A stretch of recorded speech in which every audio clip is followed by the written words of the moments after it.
तेरी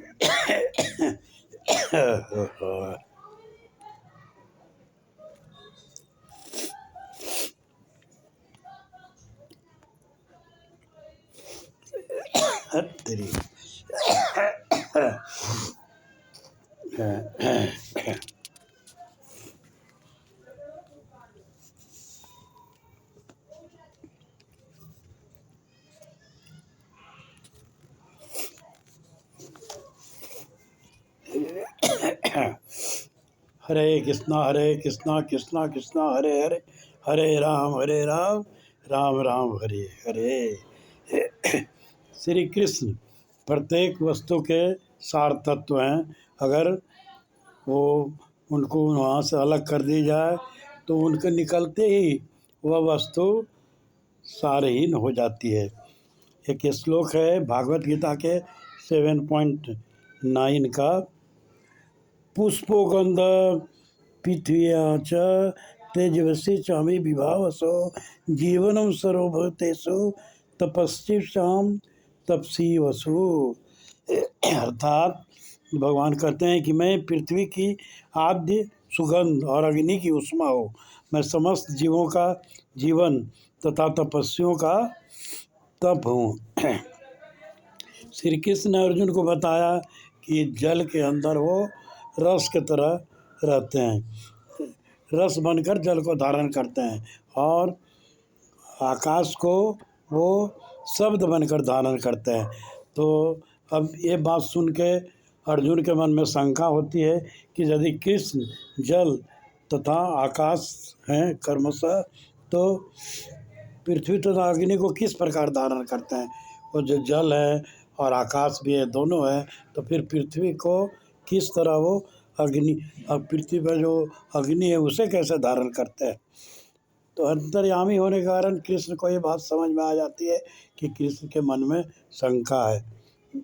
तो उन्होंने इस श्लोक में अर्जुन को बताया कि पृथ्वी के अंदर गंध बनकर पृथ्वी को धारण करते हैं, और तथा अग्नि के अंदर तेज बनकर, अर्थात कहने का मतलब है गंध बनकर, गंध का मतलब है सुगंध से, गंध बनकर हम पृथ्वी को धारण करते हैं, और अग्नि के अंदर तेज बन के, अग्नि में जो तेज है, अग्नि स्वतः नहीं जल सकता है, अग्नि में जब कृष्ण की कृपा होती है तभी जल सकता है।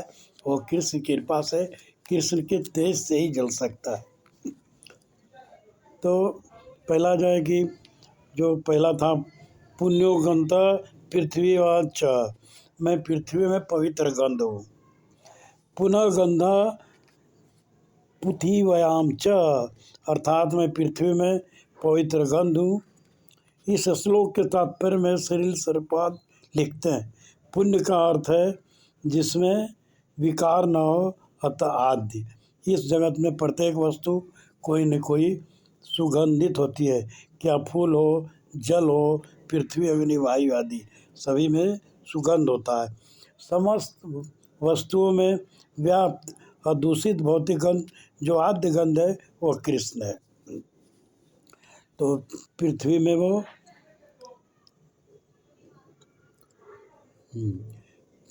पृथ्वी में पवित्र गंध की तरह रहते हैं। और उसके बाद फिर आगे कहते हैं कि पृथ्वी के अंदर गंध भरकर पृथ्वी को धारण करते हैं। इस श्लोक में यह भी बताया गया है प्रत्येक वस्तु को उसी प्रकार धारण करते हैं जिस प्रकार धागे में मन के गुथे रहते हैं। पवित्र गंध जो पृथ्वी के अंदर उसी प्रकार रहती है जिस प्रकार मनके के अंदर धागा रहता है। पृथ्वी के अंदर रहने वाली यही पवित्र गंध अनेक प्रकार के फूलों में प्राप्त होती है। भागवत इसकी पुष्टि भागवतम के 3.26.44 में कपिल देव मुनि भी कहते हैं। उसी पृथ्वी को गंध ही धारण करती है। इस और जिस प्रकार मनके के अंदर से धागा निकल जाए तो फिर कुछ माले का कोई अस्तित्व नहीं रहता है। तो इसी तरह से तो अर्जुन से कृष्ण इसलिए कह रहे हैं कि वे अर्जुन जिस प्रकार धागा मनके के अंदर प्रविष्ट होकर मनके को धारण करता है, उसी प्रकार मैं पृथ्वी के अंदर गंध बनकर पृथ्वी को धारण करता हूँ। अब पहले बताया पृथ्वी में तो गंध बनकर कृष्ण उपस्थित रहते हैं, और दूसरा पॉइंट जो है अग्नि में तेज बनकर रहते हैं।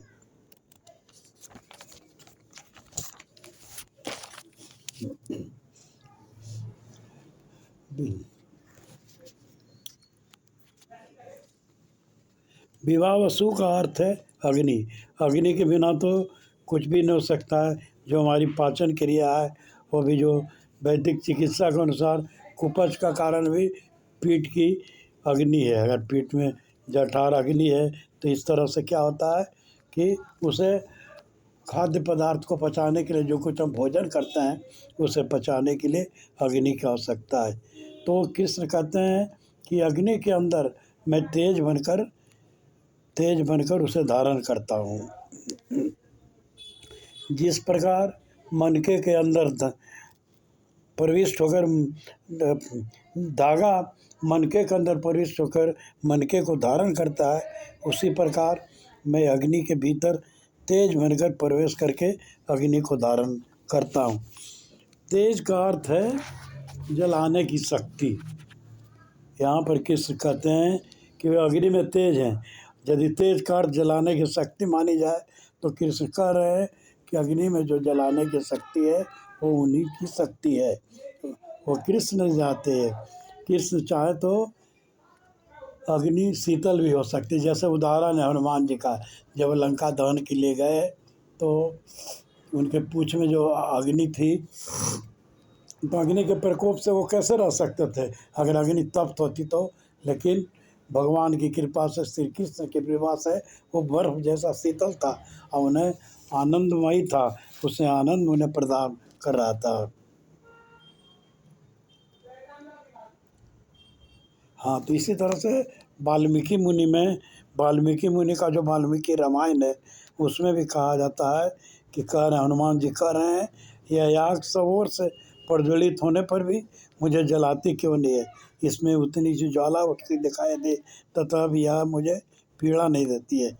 मालूम होता है कि मेरी पीठ में बर्फ का ढेर रख दिया। इसका मतलब है कि एक कृष्ण की कृपा से वो अग्नि जो प्रज्वलित हो रही थी हनुमान जी के पुच्छ में, वो क्या था, वो बर्फ के समान था, शीतलता था। क्योंकि दोनों तरह का, जब अग्नि में शीतलता हो या तेज हो तो जलने की प्रक्रिया हो, तो दोनों कृष्ण से ही प्राप्त होती है। तो इस घटना से पता चलता है कि अग्नि जलाने की कोई शक्ति नहीं है। श्री कृष्ण जिस वस्तु को जलाना चाहते हैं उसी वस्तु को अग्नि जलाती है, तथा कृष्ण जिस वस्तु को जलाना नहीं चाहते वो नहीं जलती। अब तीसरा पॉइंट है, मैं समस्त प्राणियों में जीवन हूँ। जीवनम सर्वभूतेषु, अर्थात मैं समस्त प्राणियों में जीवन हूँ। यहाँ पर जीवन का अर्थ है श्वास की क्रिया। हमारी श्वास की क्रिया भी क्या होती है, कृष्ण द्वारा ही संचालित होती है। क्योंकि हम सो जाते हैं तो उससे भी क्या होता है, हम तो खुली हवा में रहते हैं, लेकिन कैसे सुप्त अवस्था में भी हमारा श्वास चलती है। ये सब भगवान की क्रिया से ही होता है। कृष्ण समस्त प्राणियों के अंदर श्वास क्रिया के रूप में प्रवेश करके समस्त प्राणियों को धारण करते हैं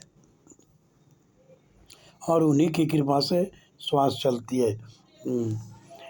तो भागवतम के 10.12.3 में वर्णन आता है कि श्री कृष्ण के जितने बाल सखाते हैं वह सभी अघासुर नामक अजगर के पेट में पहुंचकर भीष्म अग्नि के निष्प्राण हो गए थे, लेकिन उन्हें कुछ भी नहीं हुआ। फिर भागवतम के 10.15.48, 49, 50 में वर्णन आता है कि कृष्ण के साथ रहने वाले सखाओं ने तथा गायों ने जिस समय अत्यंत प्रयास के कारण कलिया सर्प के विषित दूध का जल किया, लेकिन वो निर्जीव हो गए। लेकिन कृष्ण की अमृतमयी दृष्टि जैसे उन पर पड़ी, सब जीवित हो गए। और उसी प्रकार कह रहे हैं कि जिस प्रकार धागा मनके के अंदर प्रवेश करके मनके को धारण करता है, उसी प्रकार श्री कृष्ण भी श्वास क्रिया प्रवेश करके सभी प्राणियों को धारण करते हैं। यदि प्राणी के अंदर से श्वास के रूप में निकल जाते हैं तो उसमें व्यक्ति की मृत्यु हो जाती। अब चौथा पॉइंट जो है, मैं तपस्वियों में तप हूँ। इस श्लोक के अंतिम शब्द है तप च अस्मि तपस्वसु, अर्थात मैं तपस्वियों में तप हूँ। गीता के 5.29 में कृष्ण कहते हैं कि वही यज्ञ तथा तपस्या के भोक्ता है। इसका अर्थ है कि यदि किसी की तपस्या के द्वारा कृष्ण प्रसन्न होते हैं तभी उसे अपनी तपस्या का फल होती है। हिरण्यकश्यप सोचता था कि मेरी इतनी शक्ति है, मुझे कृष्ण से विष्णु से कुछ लेना देना नहीं है, मैं स्वयं ईश्वर बन सकता हूँ तथा सारी सृष्टि के नियम को पलट सकता हूँ। लेकिन जो लोग पुण्यों के लेकिन वो अपनी तपस्या के द्वारा जिस समय ईश्वर बन जाएगा वो पूरे नियमों को पलट देगा और वो स्वर्ग चला जाएगा और सभी नरक में जाएंगे तथा जो लोग पाप के कारण वे सभी स्वर्ग जाएंगे। ऐसे लोगों को कृष्ण गीता के 17.56 में निश्चित रूप से असुर कहते हैं। कोई भी व्यक्ति कृष्ण से स्वतंत्र होकर तपस्या का फल नहीं प्राप्त कर सकता। कृष्ण का विरोध करके व्यक्ति की तपस्या नष्ट हो जाती है। महाभारत के अश्वमेधिक पर्व के अंतर्गत अध्याय संख्या 53 में वर्णन आता है कि जिस समय उत्तक मुनि अपनी तपस्या के द्वारा कृष्ण को श्राप देने के लिए तैयार हो गए कि श्री कृष्ण महाभारत के युद्ध में संपूर्ण कुरुवंश का संहार करवा दिया तथा युद्ध को नहीं रोका। उसमें श्री कृष्ण ने कहा, हे तपस्वी, मैं श्रेष्ठ महर्षि, आप शब्द रखिए कि यदि कोई भी पुरुष अपनी तपस्या के बल पर मेरा तिरस्कार नहीं कर सकता, मैं नहीं चाहता हूँ कि आपकी तपस्या नष्ट हो जाए। आपका तप और तेज बहुत बढ़ा हुआ है, अपने गुरुजनों को भी सेवा से संतुष्ट किया है, आपने बाल अवस्था से ब्रह्मचर्य का पालन किया है, इसलिए कष्ट सहकर संचित किए हुए अपने तप का मैं नाश नहीं करना चाहता हूँ। श्री कृष्ण की इस बात से पता चलता है कि तपस्या की शक्ति कृष्ण से ही प्राप्त होती है।